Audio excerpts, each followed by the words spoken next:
నమస్తే. Welcome to social post. Telangana ప్రభుత్వం ప్రతిష్టాత్మకంగా మరొక పథకం ప్రారంభించడం జరిగింది మంత్రి పొన్నం ప్రభాకర్ గారి ఆధ్వర్యంలో.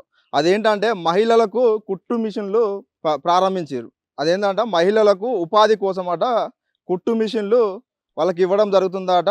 అది కూడా వాళ్ళకు ఉపాధి కల్పించడం కోసం. మరి తెలంగాణ రాష్ట్రంలో కాంగ్రెస్ ప్రభుత్వం వచ్చి 2.5 సంవత్సరాలు అవుతుంది. 2.5 సంవత్సరాల కాంచి ఎన్ని ప్రారంభిస్తారు మీరు? ఎన్ని పథకాలు ప్రారంభించారు? ఎన్ని పథకాలు ప్రారంభమైనాయి? ఎన్ని పథకాలు ఆరంభమైనాయి? ప్రారంభంతో వస్తుంది తప్ప మరి వాటికి రూపకల్పన ఏది? ఏ పథకమైనా ఇప్పటికీ 100% రేషియోతోని ఏ పథకమైనా ముగిసిందా ఈ రాష్ట్రంలో? ఇది నిజంగా మహిళలకు ఉపాధి పరిష్కారమా లేకుంటే ప్రచారమా?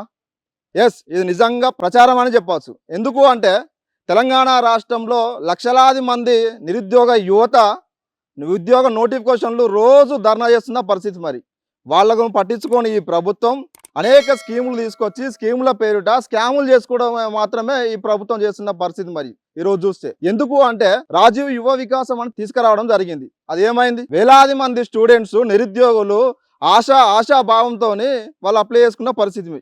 మరి ఈ రోజుకు అది అతి లేదు గతి లేదు. అసలు ఏమైంది? రాజీవ్ యువ వికాసం ఏమైంది? 4 లక్షలు అని చెప్పారు కదా, పర్సంటేజ్ అన్నారు కదా. మరి ఏమైంది? ఆ ప్రభుత్వం అంగరంగ వైభవంగా ప్రారంభించింది కదా ఈ పథకాన్ని. సేమ్ ఇదే ఈ కుట్టు మిషన్ల పథకం ఏదైతుందో సేమ్ ఇది కూడా అదే తీరుగా ఉంటుంది.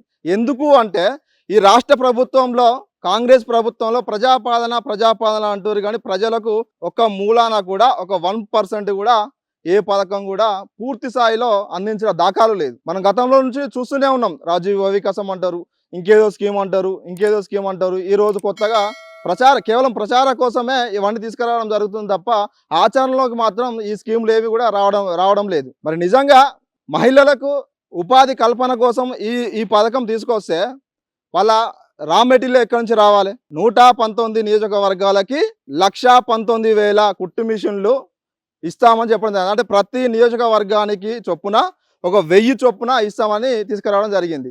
నిజంగానే ప్రతి నియోజకవర్గానికి 1000 ఇస్తారు. ఓకే, బాగానే ఉంది. వీళ్ళకు రా మెటీరియల్ నుంచి రావాలి?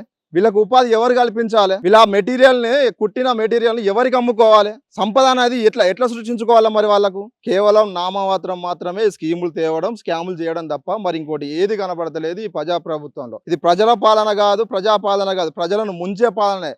100% ప్రజలను ముంచే పాలన ఇది. శాశ్వతమైన పథకాలు తీసుకురావాలి, ఒక ఎంటర్‌ప్రెన్యూర్ తేవాలి, ఉపాధి కల్పనలు తీసుకురావాలి, శాశ్వతమైన ఇన్కమ్ ఏదైతుందో జనరేట్ అయ్యే విధంగా తీసుకురావాలి. మరి ఏదన్నా స్కీమ్ తీసుకొస్తే ఏదన్నంటే ఒక స్కీమ్ తీసుకురావడం, ఆ స్కీముల మీద స్కాములు చేయడం తప్ప మరి ఇంకోటి ఏమీ కనిపించట్లేదు ఈ ప్రభుత్వంలో.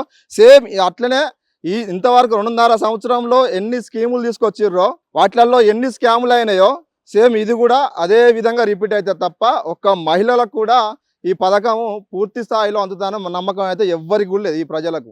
ఎందుకు అంటే ఒకవేళ వచ్చినా కూడా పారదర్శకత ఉంటుంది. అందులో పార్టీ కార్యకర్తలు ఎవరు ఉంటారో, పార్టీ లీడర్లు ఎవరు ఉంటారో, వాళ్ళతో వెంట తిరిగే నాయకులు ఎవరు ఉంటారో వాళ్ళకు మాత్రమే ఒకవేళ శాంక్షన్ లిస్టు ఎవరన్నా బయటకు వస్తే వాళ్ళకు మాత్రమే ఇవ్వడం జరుగుతుంది తప్ప నిరుపేదలకు కష్టం చేసుకొని బతికే నిరుపేదలకు ఈ సంక్షేమ పథకాలు అందుతాయన్న 100% నమ్మకం మాత్రం ఈ ప్రజలకు మాత్రం లేదు. ఈ ప్రభుత్వంలో నమ్మకం అయితే లేదు.